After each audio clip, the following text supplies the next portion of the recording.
Assalamualaikum warahmatullahi wabarakatuh. Untuk materi yang kemarin kita sudah membahas mengenai menetapkan skala produksi. Untuk hari ini saya akan membahas tentang perencanaan fasilitas produksi. Untuk itu silakan kalian simak baik-baik materi untuk hari ini ya.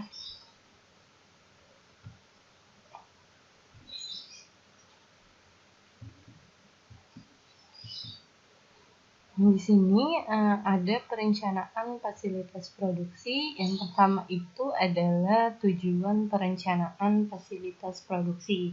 Tujuannya apa sih? Yang pertama adalah untuk peningkatan pengadaan dan penyimpanan dari bahan baku.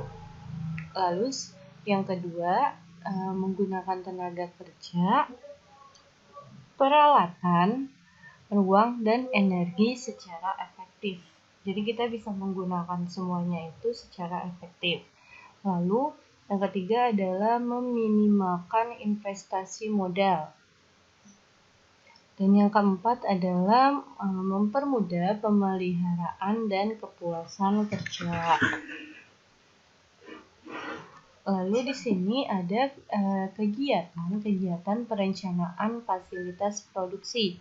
Yang pertama itu adalah di mana kita itu akan menetapkan jenis barang yang akan kita produksi, yang akan diproduksi oleh perusahaan. Lalu yang kedua, menentukan proses produksi yang diperlukan. Jadi kita di sini adalah menentukan proses produksi, bagaimana sih proses produksinya nanti. Lalu yang ketiga adalah menentukan hubungan antar departemen.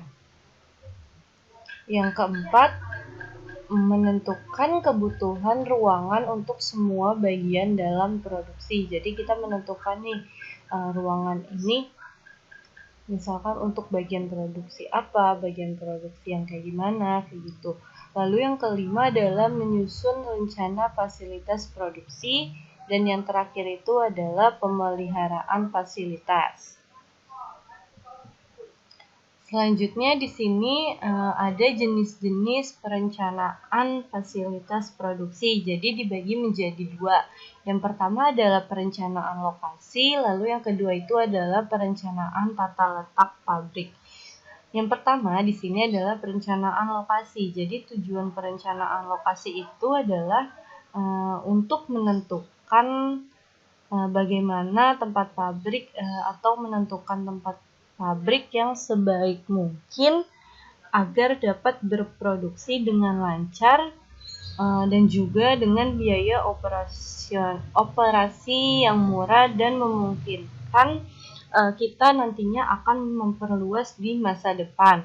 Jadi penentuan lokasi pabrik ini itu biasanya memperlukan atau mempertimbangkan hal-hal, yaitu yang pertama adalah mudah dijangkau oleh konsumen, lalu dekat dengan bahan baku, ketersediaan tenaga kerja, ketersediaan tenaga listriknya, ketersediaan air yang bersih, ketersediaan alat transportasi, dan juga memungkinkan perluasan untuk di masa depan.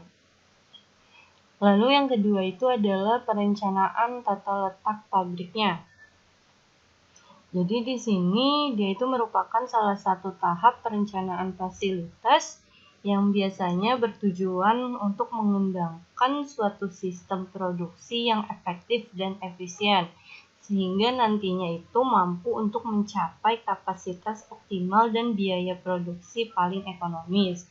Nah, tujuan penyusunan tata letak ini yang pertama itu adalah sebagai pemanfaatan peralatan pabrik dengan secara optimal. Lalu penggunaan jumlah tenaga kerja paling minimum, aliran bahan baku dan produk yang lancar, kebutuhan persediaan yang rendah, dan juga pemakaian ruangan yang efisien. Itu tujuan dari perencanaan tata letak pabrik. Nah, selanjutnya di sini ada pengaturan tata letak mesin produksi. Yang pertama di sini dibagi dua, ada tata letak proses dan tata letak produk.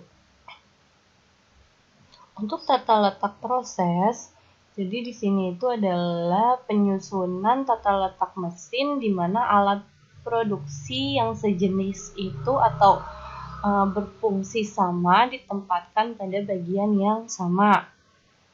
Model tata letak ini cocok untuk biasanya dipakai perusahaan yang membuat produk bervariasi. Nah, lalu yang kedua itu ada tata letak produk. Kalau tata letak produk ini adalah penyusunan tata letak didasarkan pada tahap operasi yang sama sejak awal hingga akhir. Biasanya model tata letak ini itu cocok untuk perusahaan yang proses produksinya sudah distandarkan dan produksi massal dalam jumlah besar. Jadi dia itu produksinya itu sesuai dengan urutan-urutan yang sudah dibuat kalau untuk di tata letak produk ini. Nah, itu dia materinya untuk hari ini yang sudah saya jelaskan. Semoga kalian bisa paham dengan materi untuk hari ini ya. Terima kasih semuanya.